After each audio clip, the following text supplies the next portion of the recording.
got our final equipment list from both the fire chief and the police chief. We're moving into, or transitioning to Allegheny 911. The cost was significantly lower than what we originally anticipated, but creeped up a little bit in the last week. And we looked into leasing the equipment, which is going to cost just under $100,000 at $99,585.60. And we negotiated a lease with Kansas State Bank through 911, while you know as Laurel Mountain Leasing, to get that equipment. And we'll have 5 annual payments of $21,859.78, and the interest rate is 4.8%. Any questions about that? We circulated the list of equipment. Matt, thanks for, and Ed, thanks for all the hard work from the fire department, and Glenn, for getting that put together as quickly as you did.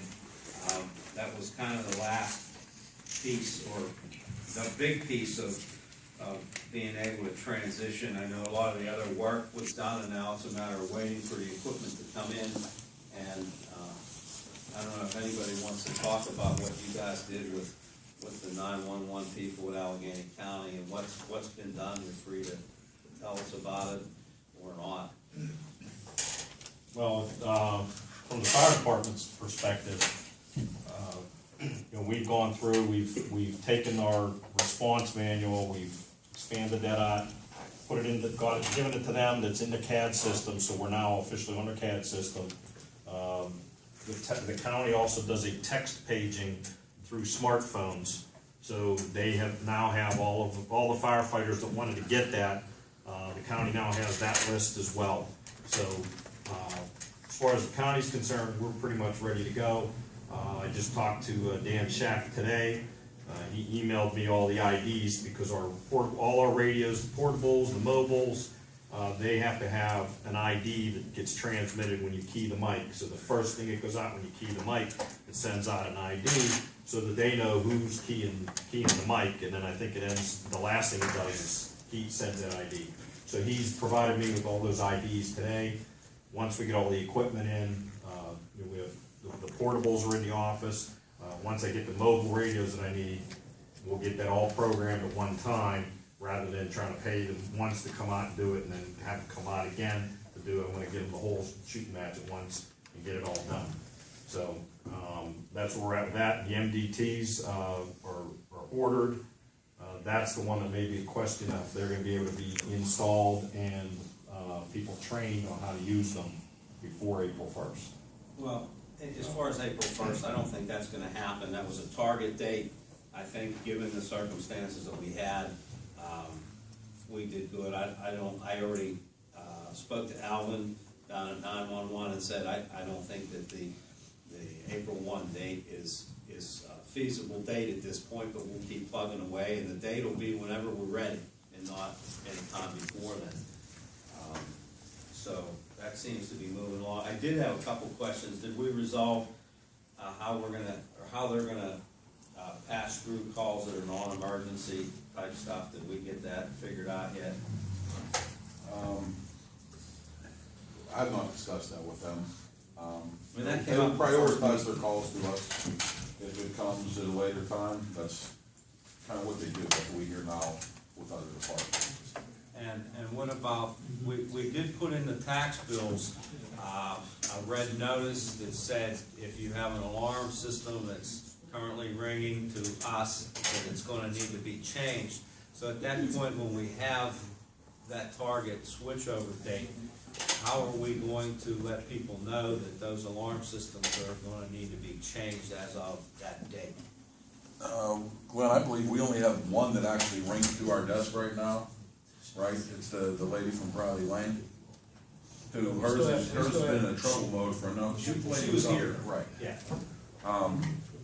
That's the only one that actually rings to our desk. There's still a couple, I don't know if Eddie's checked on it, we had a couple fire alarms. Yeah, but that was the only residential one, correct? Yeah, that was the only residential one.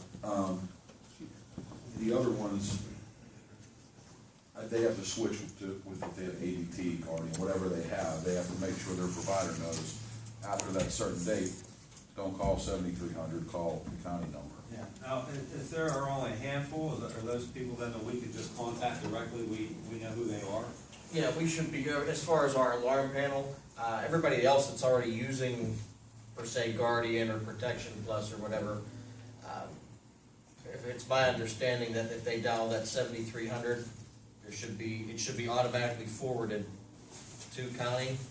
I don't know how we can resolve, whether it be once that target date goes through at the next maybe sewage bill or something, that they can, send something out. I mean, so for the foreseeable initial switchover, if you're dialing that 7300, it should direct you right over, it should bump you right over to the 911, which would give you that leeway to send notifications out to all the residents that have alarm systems to give them the proper number to call, I would think.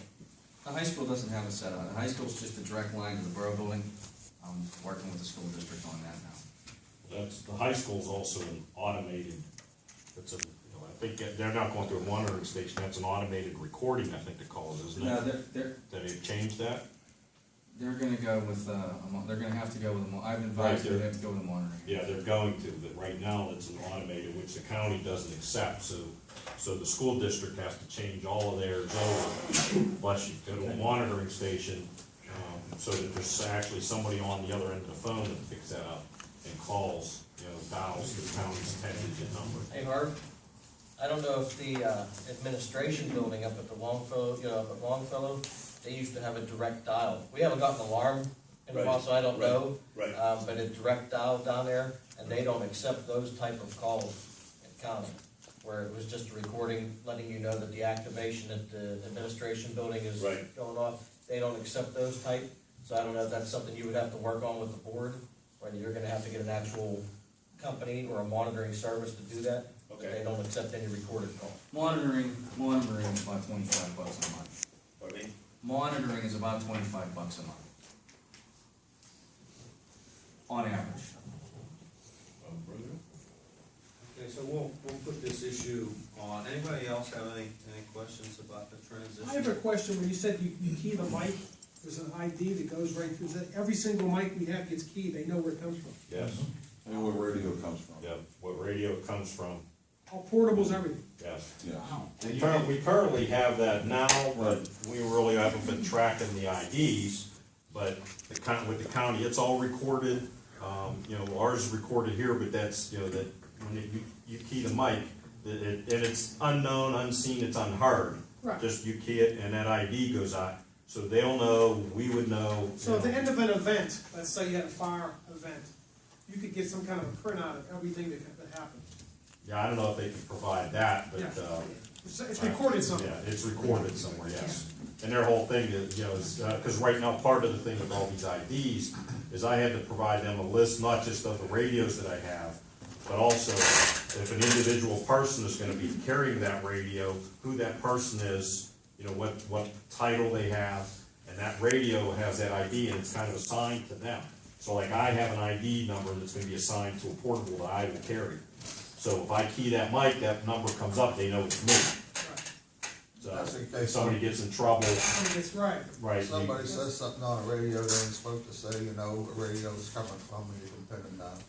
and now with it all being digital, they have the ability that, if a radio gets stolen or is misplaced, they have the ability to kind of shut that radio off so that you can key the mic, but it's not gonna interfere with any of the frequencies, that are on the county. So, You've got the radios from Whitehall? we have, yes, they're in the office, they're all sorted out, we've given the police. Pretty good shape. So, yeah, Just Yeah. so for everybody's edification, Ed and Matt came up with the fact when knew we were gonna be making a large purchase of mobile radios.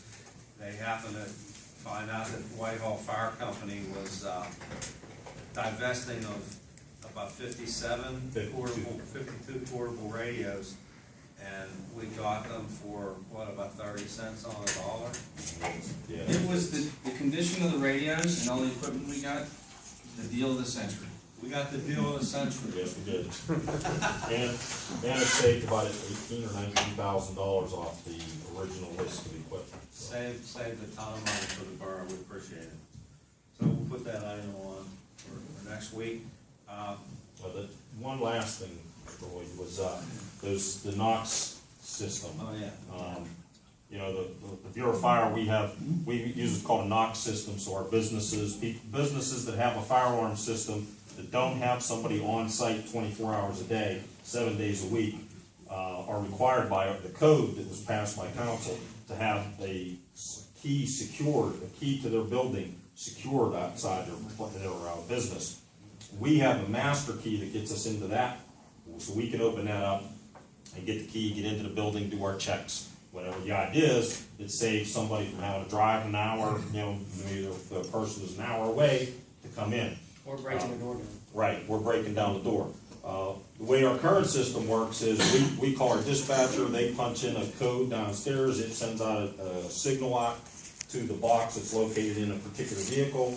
We unlock it, go do our thing, lock the key back up. Our dispatcher logs it, and we have it in there also that the police would be there to kind of witness that we took the key out and put the key back. We found out that our system that we have is not compatible with the county system. They can't hit the code that we need because it's all digital. These aren't digital, these are analog. So I have those new ones on order, they're coming in.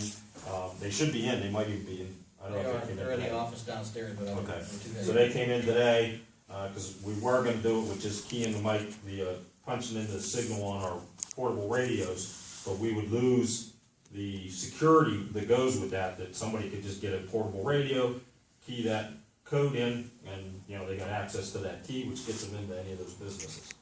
So, we were able to get that done, so hopefully, what I'm hoping is when we do all the install, all the other stuff, I could just get that worked into the install, so they'll take care of it. So you said that's by ordinance that businesses do that?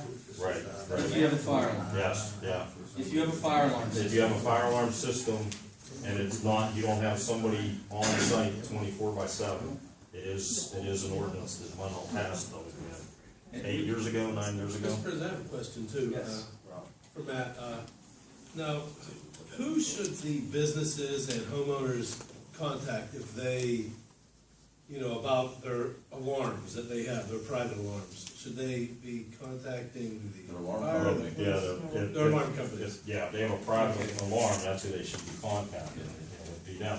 Because that monitoring company Right. is gonna need the They're phone gonna need number to the- switch to. And the alarm company may already know, they just say, hey, we need to go to Allegheny County's dispatch center. Chances are that monitoring company's already gonna know, okay, we got it, they'll know the Right. number.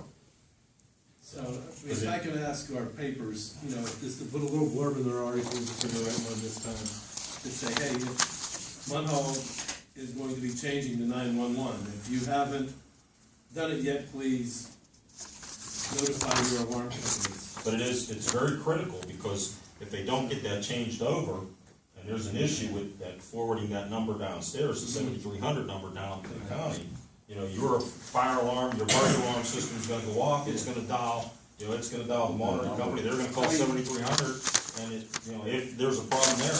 I know we've talked It's gonna go about, on we the sent out, little notices were sent out in the tax bills, but sometimes people don't read everything. So I think we need to get a little more information out to them again. In the paper, you put on the website, that'd be good. Yeah, something just occurred to me. The borough's gonna have to put a Knox point, the borough building's gonna have to put a Knox point. That's a good idea. They met the code requirements because the dispatchers are 24/7. There's a fire alarm in this building, it's not gonna be occupied after a certain time, it does have a fire alarm system, they have to put a Knox point. I didn't know it was mandatory. I know Rich mentioned it to me one night at a fire scene that I should get one, and I did get one, and I've never installed it. But I didn't know it was a mandatory item. So I'll Also consider monitor. that too. The alarm's gonna have to be monitored too. Businesses can have one, right, even if they don't have an alarm, they're just required. Right, we only require it if they have a fire alarm system, but if they wanted to get one, get the Knox key, mount it up there, it's secure, they could certainly do that. But, the ordinance only requires it with the fire alarm system. Okay. say the fire department also waiting to hire that. Oh, yeah. He ordered it. On the police end, we're also up and running on the CAD system. I did get the quote for the 3 new, top books. Came in at just under 11,000. I believe it's 10,863, I believe is the number. I'm waiting for a phone call back from Caroline Dingus out of the Department of Justice, see if we can use that account. Also, with the number of radios that we got, it's leaving us about 6 short. So we're gonna have to purchase about 6 more portable radios. And I was also on the phone with Dan today. I wanna get those 6 before I can put the identifiers on them. So that way we can identify every officer through that radio. So I'm waiting for a call from Tommy Mans, hopefully we can get those in relatively quickly. Okay. Good, anything else on the transition? No. Nick, you have, You know, I have a question, from the fire department, more. you know, I'm breaking from protocol because we changed this and we forgot to put citizen comment. So we're gonna take citizen comment at the end, but since you're on this issue, go ahead. I just have one question from the firefighter's point of view. You said you have 52 portables or something like that. Have you developed a system where you can keep track, like say the guy quits, or guy moves out of town, things like that? Have you developed a system, because they'll be expensive to be replaced new? So have you developed some type of system to keep track of them, the ownership of them, and where they are and who has them in the community? Yeah, we have that document that has all the serial numbers. It'll have that internal ID. We also have a Munhall Borough number on those radios. We have track of which fire company got those radios and which officer they're going to. So really what it comes down to is each individual fire company is responsible for making sure that, you know, their lieutenant, if their lieutenant resigns, that they get that radio back, so that they're, you know, whoever replaces that lieutenant gets that radio. You have So, that now, don't you? yeah, yeah. Well, so you have some kind of enforceability to get it back. Oh, yeah. Yeah, because those are expensive. It would be in the county and they have a record of the serial number, you know, it'd be kind of difficult for somebody to get that radio Right. to use that anywhere else. Because they're gonna come back to us and say, hey, somebody just contacted me, they got this radio that has a serial number that you guys have. Right. Like a number of years ago, one of the original radios, when the county 911 system was starting, they had some grant money out there where they gave portables and mobiles to all the fire companies. One of the fire companies had one of the portables that they got in that initial batch that was reported, it was stolen. So we have no idea where it is, it's gone, there's a police report on it, but the county has that serial number. So if anybody else, excuse me, would try to turn that on in the county, it's gonna send up the red flag and say, hey, wait a minute, that was stolen from So it's money. pretty much worthless to anybody. Right, right. So there's means in place, yes. Okay, good. Okay, moving on, target date, we did touch on that, or I touched on that. It'll be when we're totally ready and sure the system's gonna be, workable. There are some other things that have to be worked out that we're gonna discuss, and they're in discussion now about prisoners, watching prisoners in the building, and Pat's given a lot of thought to that, and he's working on that. But it won't be before it's ready, but I would think that the date's certainly gonna be before May 1st. Again, the target was April 1st. But we are kinda held hostage by when the equipment comes in, when it can be programmed, and our guys can be trained on it for the ones that aren't real familiar with its use. So, that's basically where we're at. Any other comments on it? So we really can't say the exact date until we have equipment in. 2014 fall street cleaning hearing. Regional street sweeping and cloud of dust. I got an email from Ann Lewis from the COGS, it's gonna be, street sweeping is $600 a day or $75 per hour if you want to do it. That $75 an hour has been pretty steady for quite some time. Yes. Just And go we ahead and have sign to do it it and to send go it to the back. cemetery. Yeah, it's mandatory for us to meet with the consent order. We have combined, yeah. Bob, do we have, since that came up, what are we doing about, is there a PM schedule for the sewer basins below, 22nd We don't start yet till about April. April? So you'll put something together and, but in the meantime, maybe just take a drive-by and make sure we don't have anything that's a disaster that needs cleaned right away. Okay.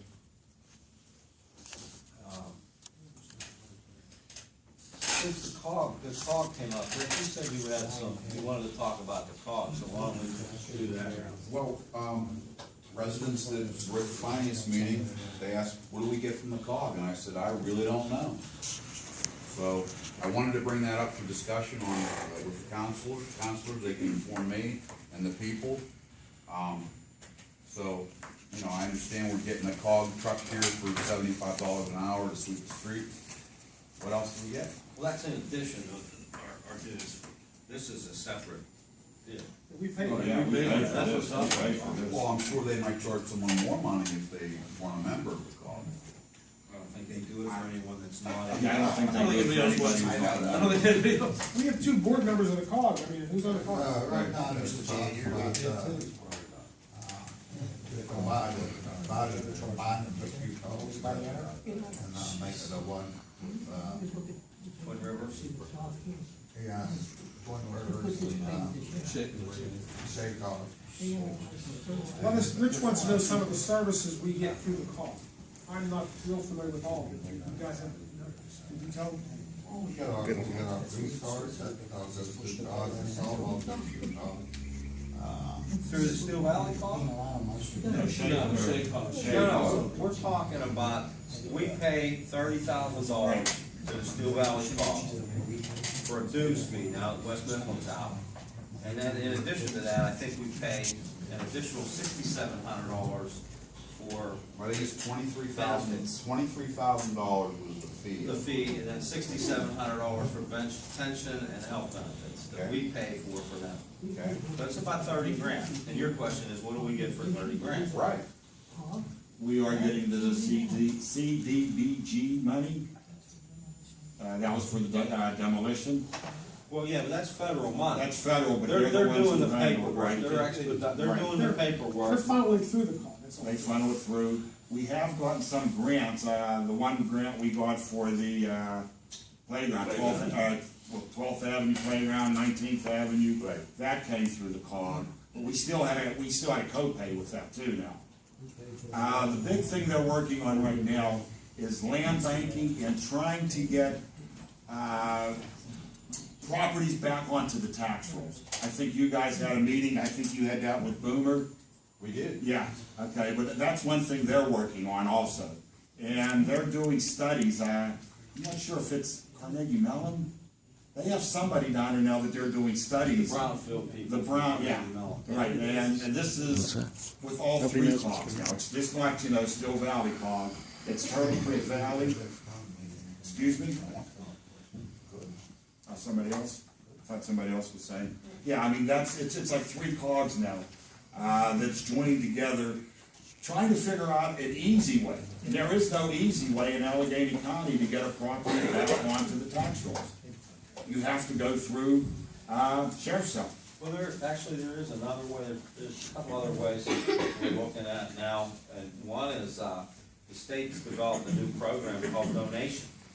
And it literally says that if somebody has a property that's tax delinquent and they no longer want it, and somebody else does want it, that they can give that property back to the borough. It starts with the borough, and for $110 fee, taxes apparently could be exonerated, and then someone else can purchase the property from the borough. And so, I just heard about this today. Yeah, that's definitely something. And the money that you would get at a public bid for the property would be split between the 3 taxing bodies proportionately. I just heard about this today. You have to be able to find the number. But to answer Rick's question, I ain't heard nothing. He said $30,000, what do they get for it? The mayor is president of the COG, maybe we should wait till next week, maybe he can give us a rundown on all the activities of the COG. I know our price has doubled Yeah, because West because Mifflin's West dropping I out. understand, but I mean, his question yeah, was, it what is do we his get for question, yeah. $30,000? And I I haven't heard no don't answer. know, Harv. I haven't heard no answer. It's a good question. Well, we get filing paperwork to get our, demolition money We have, and we other have stuff. 3 demolitions. Certainly, we're not 3 or 4 paying, a year. 3 or 4 a 20,000, year, yeah. we're not paying 30 grand to have them do 4 sets of paperwork so that we can get federal money that we could get if we filled the paperwork out on our own. I mean, that would seem to me to not be worth it. But Also, there's other stuff obviously involved, but we need to hear a report from the mayor. Nick? I was the one that brought that up at the meeting. And I said, I saw like a, what is it, $11,000 increase when West Mifflin dropped out. Okay, and what I would suggest, and this is just my opinion, I would suggest that maybe the last couple of years we go back, and the borough manager, see what we actually derived from COG as opposed to what we got, and do a little survey to see if, if it's feasible of us to pay this particular amount, to see if we're gaining or we're losing. You're right, $4,000 or $30,000 for paperwork. I mean, The COGS work very closely with the senators and Frisch Carroll and Right. Carter's office. And we got stuff with them. right, I understand that. I understand it's a contact and that, but I think it would be worth to look back a year or two to see how much we gained and if it's worth staying in, because we just had about a 35% or 40% increase in the cost of staying in COG. That was my only question that I had, because I saw that huge increase from the year before. I think it was 23,000, went up to 31,000, Mr. Brennan? It's up to 23,000 per year. From 14, it went up to 20. Oh, okay, okay. And the benefit cost that we Right, pay as well. right. Now, what is the benefit versus, and reward versus the cost? Right. And I think maybe the borough manager could look into that and see, the past couple of years. With just a suggestion. We'll have a look into it. Dave, Mr. Cannon, you've had an opinion on that as well. You want to voice an opinion, or would you rather remain silent? He'd rather remain silent. How much is West Mifflin paid now? We dropped out. No, how much are they paying to be in Shaycog? 2,000 a year. 2,000 in That's why they left. Yeah, they went to Shea I Farm, that's a went- 1G. Hold on, one time. I went to the COG meeting the other night, and I was under the impression that if they merge with Twin Rivers, our annual fee would go down significantly. Retroactive. And then our resources, the resources of the COG would increase, but that's if they merge with them. I agree, Harry. I mean, I think the problem with it is our COG Snow Valley COG became too small.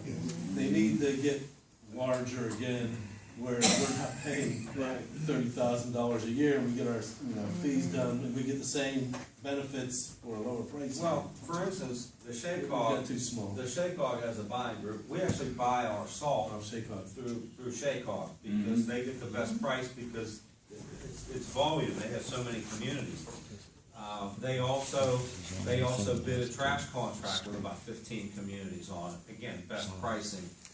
So, different costs have more different services. I might be wrong, but I think you have to belong to a COG to get them prices. Well, no, you have to belong, no, you're right, for some services. They allow us to buy salt, but they don't let us take advantage of all their purchasing discounts that they get. We buy our ammunition through the Shaycog bid list. So there's like 3 or 4 services that we're already taking advantage of from Shaycog, and we're not paying them any dues. It's not private at all. Matt? I was just gonna suggest maybe after the borough manager does, what Mr. Grillo suggested, maybe we invite the COG up here to substantiate why. Oh, absolutely. Yeah, be able to come and I'm sure she would like to do that. She's in the process now of visiting every borough, and she said that we are on the list. Yeah. A couple of the other things I thought of, the scales. The overweight truck skills, that's in the COG also. Now, we haven't been able to use them because Williams has been sick, right, Officer Williams? It's off of the back injury, we Yeah. haven't used them much. Right, we haven't used them. And the other thing, and I don't remember exactly how this was, but we got a crime van, there was a crime van from Allegheny County donated to the COG. Okay, with all the boroughs were supposed, all the, participating boroughs were supposed